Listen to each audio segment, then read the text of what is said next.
नमस्कार, मैं ताबिश हुसैन। सवाल इंडिया का देख रहे हैं आप। यहाँ पर सबसे पहले राजस्थान की बात करते हैं, क्योंकि यहाँ पर जो बिपरजॉय तूफान था उसका असर देखने को मिला है और राजस्थान के कई जिलों में भारी बारिश इसकी वजह से जारी है। बिपरजॉय तूफान के बाद से यहाँ पर कुछ जगह पर बाढ़ जैसे हालात हो गए हैं और भारी बारिश की वजह से जालौर जिले के सांचौर में बांध टूटने से कई इलाके जो है वो यहाँ पर डूब गए हैं। बांध टूटने से नर्मदा जो कैनाल थी वहां पर पानी बढ़ गया और इससे नहर भी टूट गई और अब सबसे अधिक खतरा यहां पर सांचौर शहर पर मंडरा रहा है। बड़ी संख्या में लोगों को सुरक्षित जगहों पर यहां से शिफ्ट किया गया है। जो तस्वीरें सामने आई हैं यहां से, वो आप देखिए, क्या नज़ारा यहां से जो है वो देखने को मिला है, जब सड़कों पर पानी पानी यहां पर है और इसकी वजह से कई सारे लोग हैं जिनको सुरक्षित जगहों पर ले जाया गया है।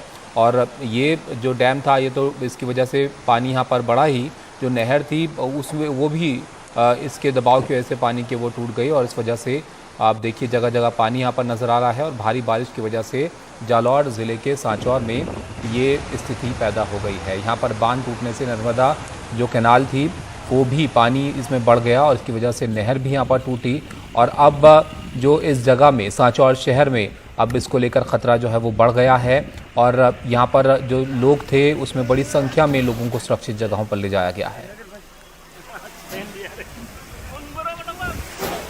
तो ये जो तूफ़ान था, आपने देखा गुजरात में इसका असर दिखा, उसके बाद राजस्थान ये तूफ़ान जो है पहुंचा, इसकी वजह से कई जगह पर जो है बारिश देखने को मिली राजस्थान में और ये स्थिति यहाँ पर बनी। इस बारिश की वजह से राजस्थान के कई ज़िलों में इसका असर जो है वैसे तो दिखा, लेकिन बिपरजॉय तूफ़ान के बाद कुछ जगहें थीं जहाँ पर बाढ़ जैसी स्थिति पैदा हुई। उसमें से एक जगह ये है जालौर ज़िले की, जहाँ पर हम तस्वीरें आपको दिखा रहे हैं।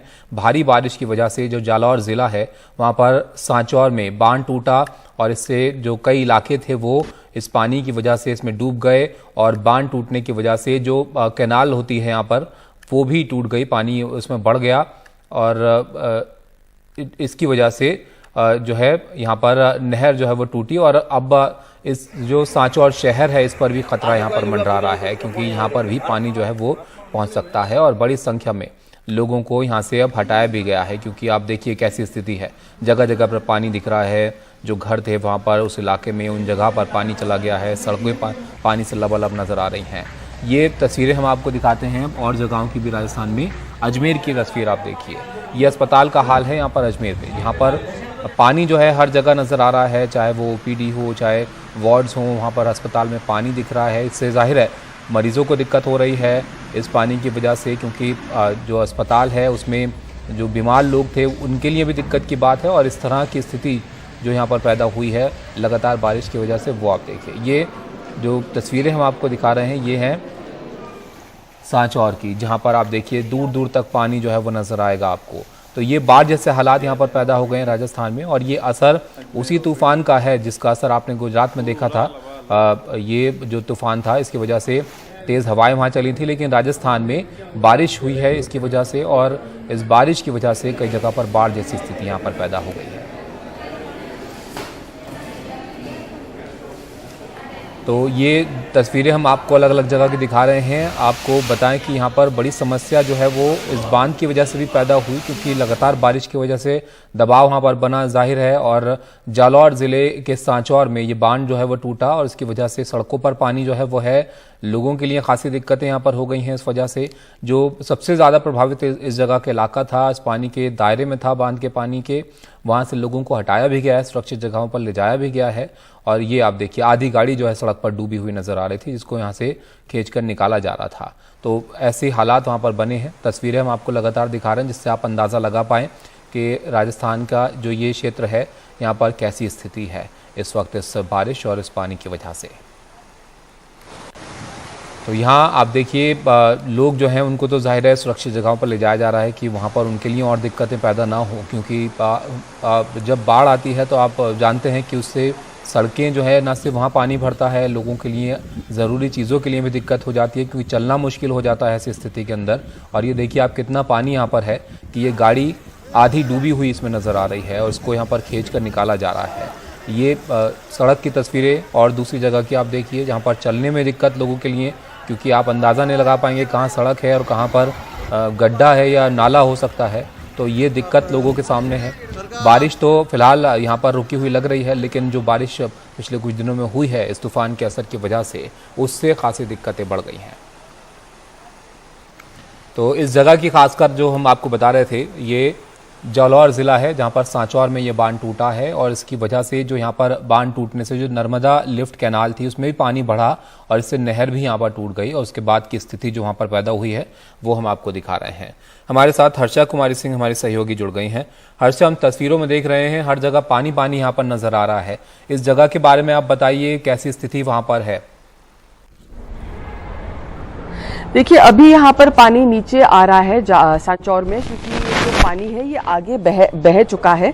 थोड़ी देर पहले हमने जो यहाँ पर कंट्रोल रूम है उनसे बात करी, लेकिन आप देख सकते हैं तस्वीरें कि किस तरह से जो पानी में पांचला बांध में रिसाव हुआ है उससे वो पानी जो है बिल्कुल शहर में बह रहा था, सड़कों पे बह रहा है। आप देख सकते हैं कि वहाँ पे जो एमएलए हैं बिश्नोई, सुखराम बिश्नोई, जो फॉरेस्ट मिनिस्टर भी हैं, वो भी अपने वहाँ पर मतलब पानी में जा रहे थे लोगों के साथ। वहाँ पर एनडीआरएफ और एसडीआरएफ की टीम काम कर रही है और अभी वहाँ पर स्थिति थोड़ा सामान्य है, लेकिन ये पानी जो आगे बह रहा है वहाँ पर भी थोड़े से जो निचले इलाके हैं वहाँ पर भी उसके जाने का खतरा भी बना हुआ है। हर्षा, सांचौर शहर के बारे में भी जो है बताया जा रहा है कि यहाँ पर भी खतरा इसका मंडरा रहा है, इसके बारे में थोड़ा बताइए। ये डैम की स्थिति क्या, ये कहाँ पर था, कितनी दूर था आबादी वाली जगहों से, और अब कहाँ पर जो है वो पानी दिख रहा है वहाँ? देखिए, ये जो पांचला डैम है ये ज्यादातर ये सांचौर का ही डैम है और यहाँ से जो पानी है वो सांचौर शहर में आया है। सांचौर शहर में सबसे पहले ये घुसा है और इसकी वजह से वो एरिया थोड़ा जलमग्न हो गया है। लेकिन पहले जो 4 फुट का पानी था अब वो करीब 3-2.5 फुट पे आ गया है, तो वहां पर स्थिति में सुधार हुआ है। बहुत बड़ा बांध नहीं है कि मैसिव फ्लडिंग हो जाए, लेकिन यहाँ पर वाटर लॉगिंग जरूर हुई है और आगे भी ये जालौर की तरफ थोड़ा सा जा सकता है, तो इसलिए वहां पर भी सतर्कता बनी हुई है, लेकिन इतना वॉल्यूम में पानी नहीं जाएगा। अच्छा हर्षा, और मौसम को लेकर क्या प्रेडिक्शन है आगे? बारिश अब भी हो रही है या संभावना है उसकी? देखिए, टोंक में बारिश हुई है, अजमेर में बारिश हुई है, लेकिन अब जो है उसका असर कम होता दिखाई दे रहा है। बारिश कम हो गई है, खासकर साउथ और वेस्ट राजस्थान में कम हो गई है। अजमेर और टोंक में भारी बारिश थी पर अब भी वो हल्का पड़ गया है। यहाँ जैसे अगर आप देख सकते हैं कि जो जयपुर में है तो यहाँ पर अब बारिश बिल्कुल नहीं है। सुबह बारिश थी, अब उसका असर कम हो गया और बिल्कुल खत्म हो गया है। जी शुक्रिया हर्षा आपका सब जानकारी के लिए। तो अब जो है वो असर थोड़ा कम होता हुआ दिख रहा है, बारिश नहीं है फिलहाल, लेकिन बारिश की वजह से जो स्थिति वहां पर बनी वो हमने आपको दिखाया, किस तरह से जगह जगह पर पानी जो है वो भरा हुआ यहां पर नजर आया। अब आगे बढ़ते हैं और अगली खबर का रुख करते हैं और ये खबर कर्नाटक से। कर्नाटक में कांग्रेस और बीजेपी में टेक्स्ट बुक को लेकर खींचतान जो है वो जारी है। यहां पर कांग्रेस सरकार ने टेक्स्ट बुक में किए 18 जो बदलाव थे उसको लेकर यहां पर जो है वो खींचतान चल रही है। दरअसल स्कूली किताब में 15 नए पाठ शामिल किए गए हैं। 10वीं से हेडगेवार और सावरकर से जुड़ा हुआ पाठ हटाया गया है। 8वीं से नेहरू के इंदिरा को पत्र का पाठ शामिल किया गया है और पहले 45 बदलाव इसमें होने थे, लेकिन किताबें क्योंकि छप चुकी हैं तो ऐसे में इस साल सिर्फ 18 बदलाव करने का फैसला यहां पर किया गया है। अगले साल के सत्र में बड़े बदलाव किए जाएंगे और सभी बदलाव 15 दिन में सभी 70,000 जो स्कूल हैं उनको भेजे जाएंगे।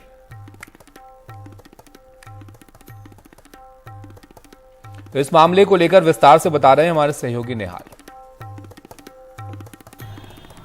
देखिए, निश्चित तौर पर इससे बच्चों की शिक्षा पर, उनकी सोच पर इसका असर पड़ेगा, क्योंकि सभी बच्चों के मन में एक ही सवाल है कि जो कुछ अब बदलाव आए हैं आखिर उसकी वजह क्या है। पहले जो पढ़ाया जा रहा था वो ठीक था या अब जो पढ़ाया जा रहा है वो ठीक है? ये एक स्वाभाविक प्रश्न है जो किसी भी बाल मन में आएगा और ये है बच्चों के मन में।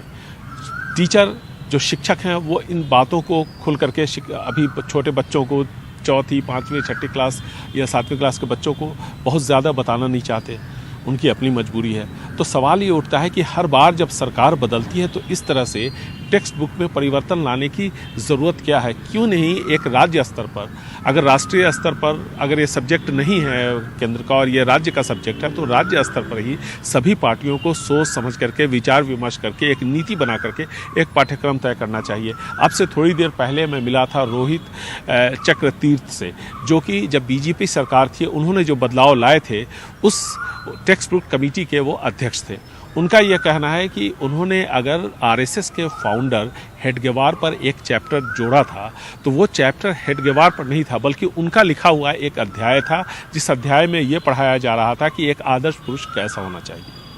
तो सवाल ये उठता है कि अगर इस पर आपत्ति थी तो इन चीज़ों को, इन बातों को दोनों ही, चाहे वो कांग्रेस पार्टी हो, बीजेपी हो या जेडीएस हो, सबको आपस में मिल बैठ करके करिकुलम को तय करना चाहिए, क्योंकि बच्चे भी परेशान होते हैं। और इस पर देखिए, भले ही बीजेपी की सरकार ने जो बदलाव लाए थे, बहुत बड़े पैमाने पर बदलाव लाए थे। जब यहाँ पर BS येडियुरप्पा ने 2019 में यहाँ पर गद्दी संभाली थी मुख्यमंत्री के तौर पर, उसके बाद बसवराज बोम्मई कुछ बदलाव लाए, बीजेपी के मुख्यमंत्री थे। अब कांग्रेस की सरकार आई है तो ये बदलाव ला रहे हैं। तो ये जो बदलाव है, सरकार बदलती है, पाठ्यक्रम बदलता है, परेशान बच्चे होते हैं, तो इसमें कहीं ना कहीं एक राष्ट्रीय या कम से कम राज्य स्तर पर एक नीति तय होनी चाहिए कि 10 सालों के लिए या 15 सालों के लिए किसी तरह का करिकुलम में कोई बदलाव नहीं होगा। भले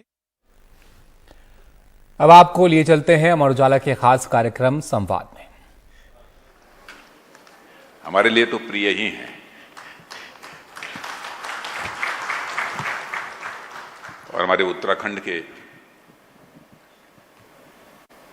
dynamic chief minister Shri Pushkar Dhami ji और यहां मौजूद ऑडियंस के सभी सम्मानितगण, जिस समय पांचोली जी ने मुझसे आग्रह किया कि अमर उजाला का यह कार्यक्रम है, इस कार्यक्रम में आपको हम चाहते हैं कि आप भाग लें, तो सहज रूप से मैंने अपनी सहमति दे दी। वैसे सामान्यतः मैं सहज रूप से सहमति नहीं देता हूं, लेकिन दिया। उसका कारण कुछ और नहीं है। कारण यह था कि अत्यधिक व्यस्तता रहती है, समय निकालने में थोड़ी कठिनाई होती है। लेकिन आज जो बातें मैं आपके सामने यहां रखूंगा, जो मुझे दिया गया है टॉपिक स्वर्णिम भविष्य भारत का, तो सामान्यतः एक्सटेम्पोर्ड भी भाषण दिया जा सकता है। भारत किस तरीके से आगे बढ़ रहा है, भारत का स्टेचर सारे इंटरनेशनल फोरम पर किस तेजी के साथ बढ़ रहा है, तो प्रायः इन सब सारी चीजों से अधिकांश लोग परिचित हैं। फैक्ट्स, फिगर्स भी दिए जा सकते हैं, लेकिन वो सारे इंटेलेक्चुअल्स यहां मौजूद हैं, इसलिए आप सबको उसकी जानकारी होगी, इसलिए मैं फैक्ट्स, फिगर्स में भी नहीं जाऊंगा। और मैं अपनी बात की यदि शुरुआत करूंगा इस भारत के बारे में, तो मैं अपने जहां का मैं रहने वाला हूं, वाराणसी से नजदीक चंदौली है, चंदौली के एक दूर के पड़ोसी हुआ करते थे राम भरोसे जी। अपनी बात की शुरुआत मैं उसी राम भरोसे जी से ही करूंगा। सबसे पहले तो मैं धन्यवाद देना चाहता हूं कि भारत के स्वर्णिम भविष्य विषय पर आयोजित इस समारोह में आप सबने मुझे आमंत्रित किया है। और मैं कह सकता हूं कि मीडिया के क्षेत्र में अमर उजाला ने जो विश्वास हासिल किया है, उसकी जितनी भी सराहना की जाए वह कम है। इसके लिए मैं अमर उजाला पूरे परिवार को अपनी तरफ से हार्दिक बधाई देता हूं। और अमर उजाला के बारे में जो बात मुझे सबसे खास लगती है वो यह कि अमर उजाला के बौद्धिक लोगों के बीच अमर उजाला जितना लोकप्रिय है, देश के अपेक्षाकृत साधारण पढ़े लिखे लोगों के बीच भी यह उतना ही लोकप्रिय है। बड़े एकेडमिक इंस्टीट्यूशंस की लाइब्रेरीज में हो या चौराहे पर चाय पान की दुकानें हो, आप कहीं से ले जाइए, आपको अमर उजाला की प्रतिलिपि निश्चित रूप से आपको उपलब्ध हो जाएगी। अपनी सूचनाओं और उसके विश्लेषण से अमर उजाला समाज में जागृत के उजाले का प्रसार कर रहा है। मैं पुनः इसकी प्रशंसा करता हूं। और इस कार्यक्रम का जो विषय है साथियों, यानी भारत का स्वर्णिम भविष्य, यह टॉपिक दिखने और सुनने में जितना महत्वपूर्ण लगता है, मैं समझता हूं अपनी गहराई में यह और भी उससे विशिष्ट है। जैसे जैसे हम इस टॉपिक के भीतर जाते हैं, हमें पता चलता है कि भारत का स्वर्णिम भविष्य सिर्फ भारत के लिए नहीं है, बल्कि पूरी दुनिया का ध्यान आकर्षित करने के लिए इसमें जो मुद्दे हैं, उन मुद्दों की भी मैं यहां पर चर्चा करूंगा। आज जब हमारा देश दुनिया का सबसे पॉपुलस नेशन बन चुका है, सबसे बड़ी जनसंख्या का ये हमारा देश बन चुका है, दुनिया की 1/6 पॉपुलेशन भारत में रहती है। ऐसे में भारत के स्वर्णिम भविष्य का अर्थ दुनिया का स्वर्णिम भविष्य है, ऐसा मैं मानता हूं। आपने दुनिया के बड़े प्लेटफॉर्म से कई वक्ताओं को, कई बुद्धिजीवियों को, यहां तक कि कई राष्ट्राध्यक्षों को भी यह कहते सुना होगा कि यदि 19वीं सदी इंग्लैंड की थी, 20वीं सदी यदि यूनाइटेड स्टेट ऑफ अमेरिका की थी, तो 21वीं सदी किसी की होने वाली है तो हमारे और आपके भारत की होने वाली है। और हमने जाकर दुनिया में लोगों पर यह दबाव नहीं डाला कि आप लोग हमारे पक्ष में बयान दीजिए। ये बयान लोगों ने स्वतः दिए हैं। दुनिया में अलग अलग क्षेत्रों से संबंध रखने वाले लोगों ने खुद ही भारत को देखा, जाना, समझा और पाया कि भारत का भविष्य स्वर्णिम है। भारत पर दुनिया का जो विश्वास बना है वह इसलिए बना है क्योंकि भारत ने अपनी आजादी से लेकर अब तक जो प्रोग्रेस की है, उसे दुनिया एक विलक्षण उदाहरण के रूप में देखती है। मैं आपके सामने भारत के स्वर्णिम भविष्य पर चर्चा करूंगा, लेकिन उससे पहले मैं आपसे इस बारे में चर्चा करना चाहूंगा कि आजादी के समय से लेकर आज तक भारत में जो विकास यात्रा रही है वह किस प्रकार से गतिमान रही है। अभी कुछ ही समय से पहले मेरे एक पुराने पड़ोसी और मित्र मुझसे मुलाकात करने मेरे पास आए और उनसे मुलाकात करने का अर्थ एक बार फिर इतिहास की आंखों के सामने से गुजर जाना था।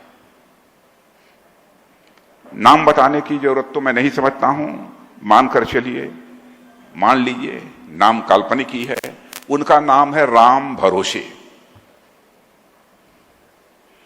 जिस स्थान से मैं आता हूं, यानी बनारस के पास चंदौली, वहीं मेरे पड़ोस में राम भरोसे जी रहते हैं। आप सोच रहे होंगे कि राम भरोसे जी कहां से आ गए? ये राम भरोसे जी कौन है? आप अभी इनसे परिचित नहीं हैं, लेकिन जैसे जैसे मैं अपनी बात को आगे बढ़ाऊंगा वैसे वैसे आपको राम भरोसे जी के बारे में मालूम होता चला जाएगा। मैं स्वतंत्र भारत की यात्रा को राम भरोसे जी, उनके बेटे कमल और उनके ग्रैंड चिल्ड्रन आशा, किरण और अजय के जीवन वृत्तांत के माध्यम से आपके सामने प्रस्तुत करने की मैं कोशिश करूंगा। साथियों, कहानी कुछ ऐसी है कि 1947 में जब भारत गुलामी की बेड़ियों को तोड़कर एक सॉवरेन नेशन, संप्रभु राष्ट्र बनने की ओर अग्रसर हुआ, उसी समय भारत के एक रिमोट विलेज में राम भरोसे जी और उनकी बहन का जन्म एक साथ हुआ। उनके पिता, जो बेहद गरीब पृष्ठभूमि से आते थे, वो कलकत्ता शहर की किसी मिल में छोटी मोटी नौकरी करते थे।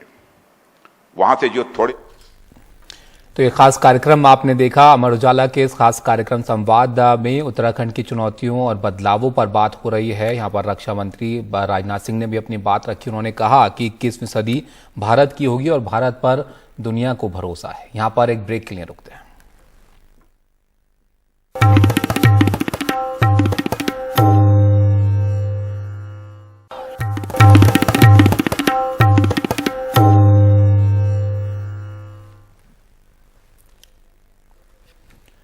महाराष्ट्र में शिवसेना के स्थापना दिवस के मौके पर एक बार फिर से सियासत होती हुई दिख रही है। महाराष्ट्र में आज शक्ति प्रदर्शन की तैयारी है और मौका शिवसेना के स्थापना दिवस का है, जहां पर शिंदे की शिवसेना ने मुंबई के गोरेगांव नेस्को ग्राउंड में बड़े कार्यक्रम की तैयारी की है, तो वहीं मुंबई के माटुंगा के शमुखानंद हॉल में उद्धव ठाकरे शिवसैनिकों को संबोधित करने वाले हैं।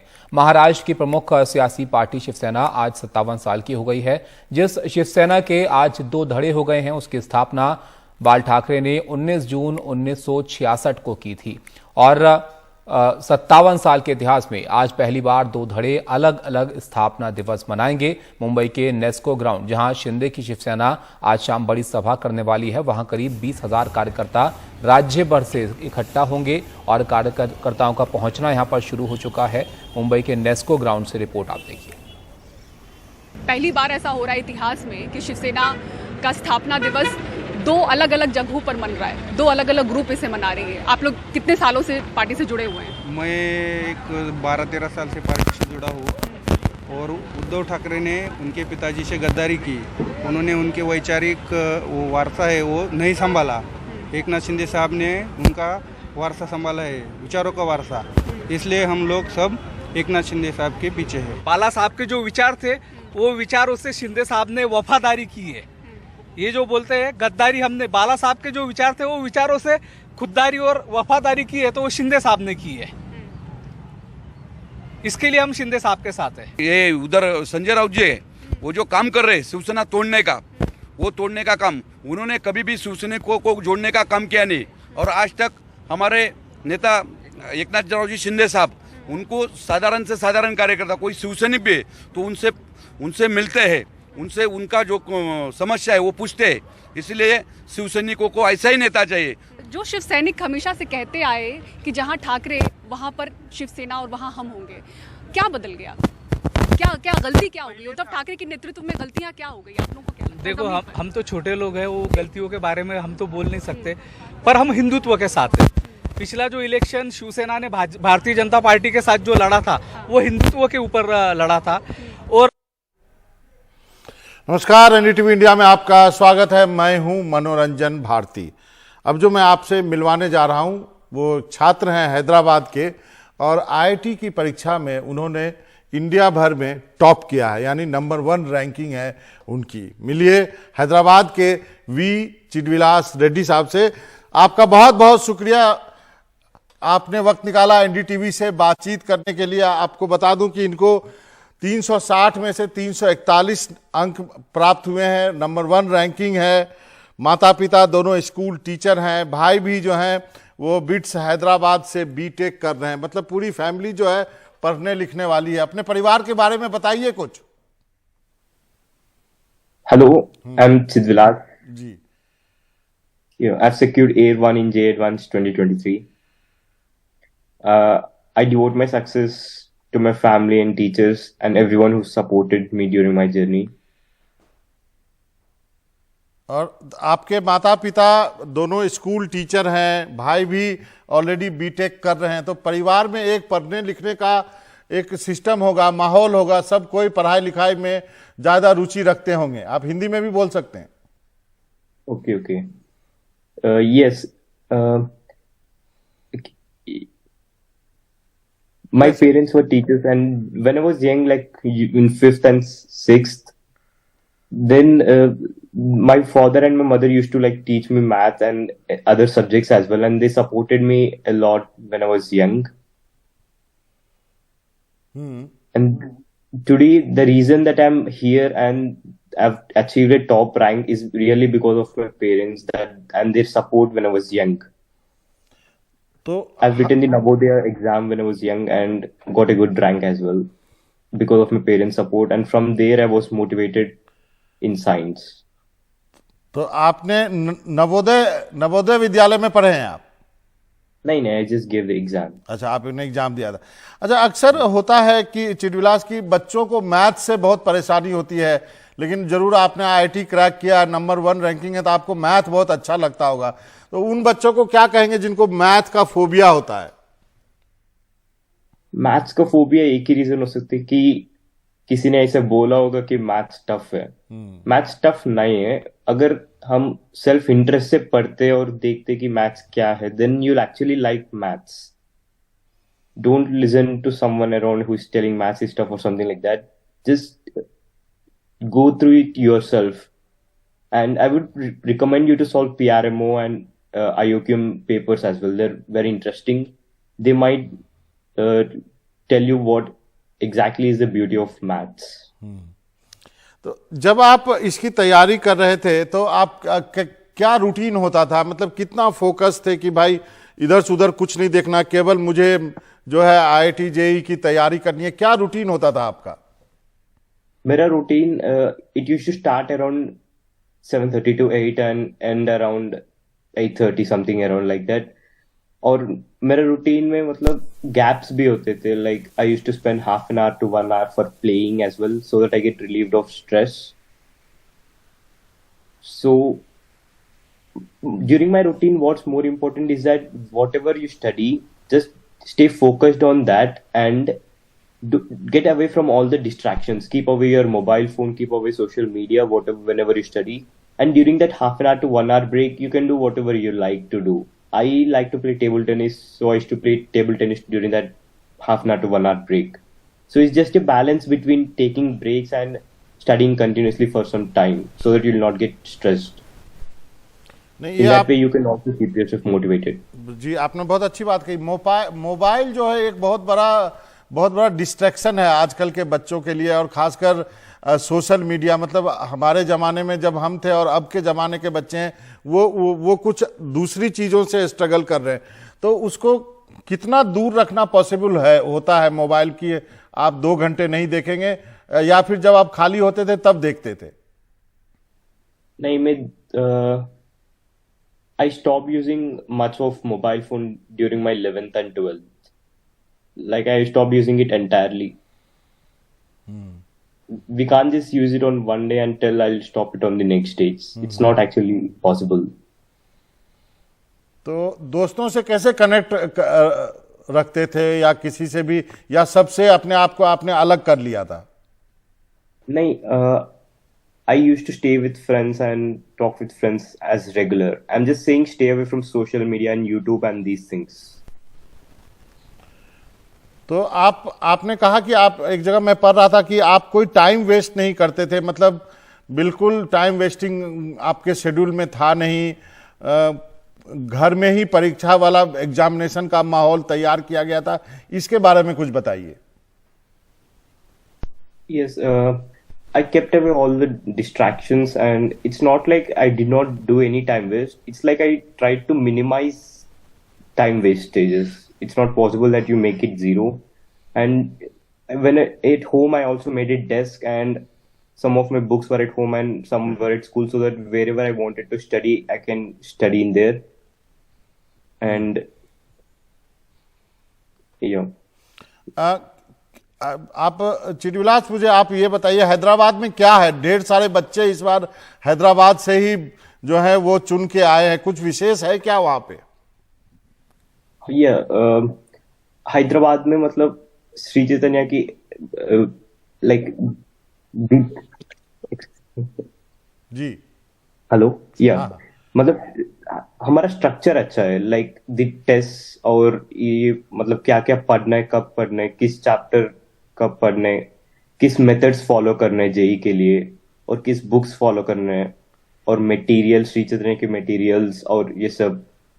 सो एक चीज से नहीं आते, सब मिलकर के like materials and teachers, faculty, mentors and preparation methods and mock test, ये सब मिलकर के like the structure of Sri Chaitanya was good in Hyderabad, so we got a lot of ranks here. और कितना जरूरी होता है कोचिंग करना? क्या कोचिंग बहुत जरूरी है, या कोई बच्चा जो है यदि कोचिंग ना करना चाहे तो उसके लिए क्या टिप्स है आपके पास?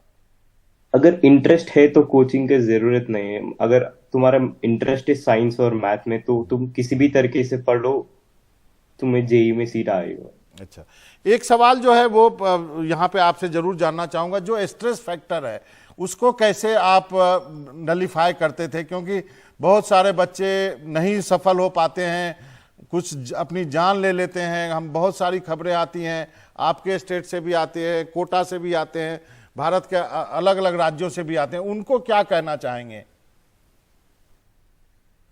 स्ट्रेस शायद इसलिए हो सकती है क्योंकि तुम्हारा स्टडी रूटीन अच्छा नहीं है. मतलब शायद तुम मॉर्निंग से लेके इवनिंग तक कंटिन्यूअसली पढ़ते पढ़ते पढ़ते ही है। मतलब बीच में हाफ एन आवर का ब्रेक ऐसे भी ले सकते, और जब पढ़ते तो इंटरेस्ट से पढ़ना, डायरेक्टली ऐसे बाय हार्ट नहीं पढ़ना है। अगर इंटरेस्ट से पढ़ोगे और बीच में हाफ एन आवर ऐसे ब्रेक ले लोगे तो कोई स्ट्रेस नहीं होगा। और कुछ पेरेंट्स को भी कहना चाहेंगे, जो बहुत सारे पेरेंट्स जो हैं वो बच्चों के पीछे भी पड़े रहते हैं, उनको भी कुछ करना चाहेंगे?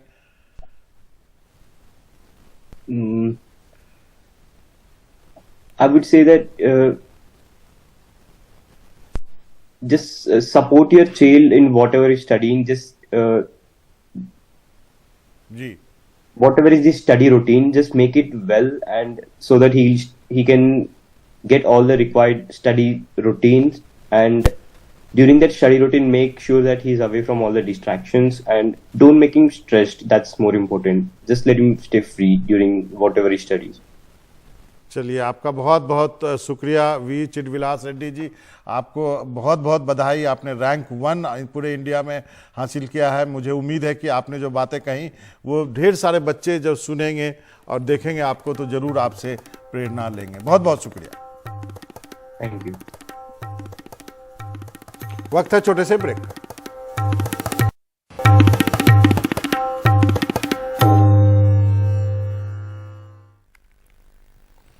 ब्रेक के बाद आपका स्वागत है। उत्तर प्रदेश के गोरखपुर से प्रकाशित गीता प्रेस को गांधी शांति पुरस्कार देने पर सियासी घमासान शुरू हो गया है। कांग्रेस नेता जयराम रमेश ने गीता प्रेस को गांधी शांति पुरस्कार देने को लेकर सरकार पर निशाना साधा है। उन्होंने कहा कि ये सावरकर और गोडसे को इनाम देने जैसा है। कांग्रेस नेता जयराम रमेश ने जो ट्वीट किया है वो भी आपको दिखाते हैं। इसमें उन्होंने लिखा कि 2021 के लिए गांधी शांति पुरस्कार गोरखपुर की गीता प्रेस को दिया गया है, जो इस साल अपना शताब्दी वर्ष भी मना रही है। इस संगठन पर अक्षय मुकुल की 2015 की बहुत शानदार पुस्तक है, जिसमें उन्होंने महात्मा गांधी के संस्थान के साथ उतार चढ़ाव वाले संबंधों और राजनीतिक, धार्मिक और सामाजिक एजेंडे पर उनके साथ चली लड़ाइयों का खुलासा किया है। ये फैसला वाकई में उपहास है और सावरकर गोडसे को इनाम देने जैसा है।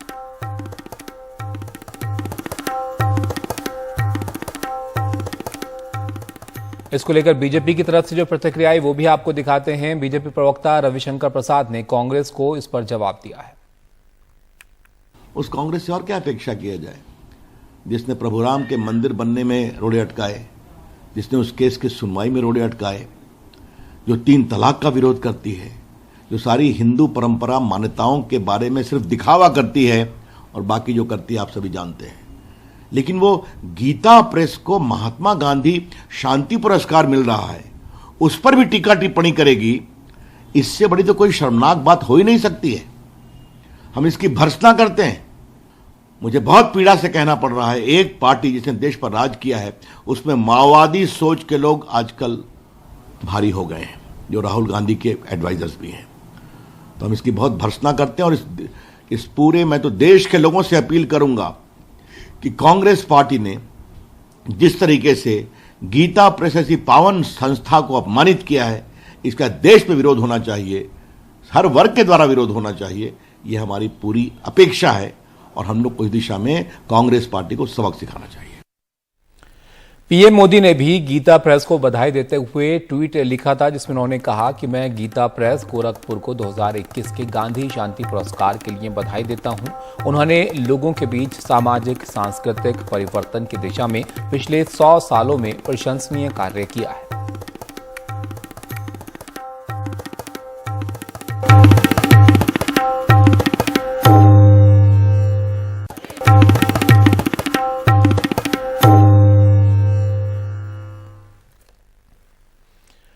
राजधानी दिल्ली में अपराधी किस कदर बेखौफ हैं, इसके कई उदाहरण इन दिनों सामने आ रहे हैं। कल 2 बहनों की हत्या का मामला सामने आया और शाम तक ही दिल्ली यूनिवर्सिटी के आर्यभट्ट कॉलेज के छात्र की हत्या हो गई। छात्र का नाम निखिल चौहान है और हत्या के मामले में 2 आरोपी गिरफ्तार किए गए हैं। एक आरोपी 19 साल का राहुल है, जो आर्यभट्ट कॉलेज के बीए फर्स्ट ईयर का छात्र है, और दूसरा आरोपी 19 साल का हारून है, जो जनकपुरी का रहने वाला है। राहुल और हारून दोनों दोस्त हैं और 2 और आरोपियों की पहचान हुई है और उनकी तलाश की जा रही है। पिछले हफ्ते झगड़ा हुआ था किसी लड़के से। आज वो लड़के ने 6-7 बंदे बुलवा रखे थे, उन्हीं बंदों ने चाकू मार दिया। गर्लफ्रेंड की नहीं थी, तो यार दोस्त था, उसका झगड़ा था जिसमें वो बीच में बोला, इस वजह से उसके साथ ये हादसा हुआ है। पुलिस से क्या पता चला आपको? पुलिस ने अभी कुछ बताया नहीं है।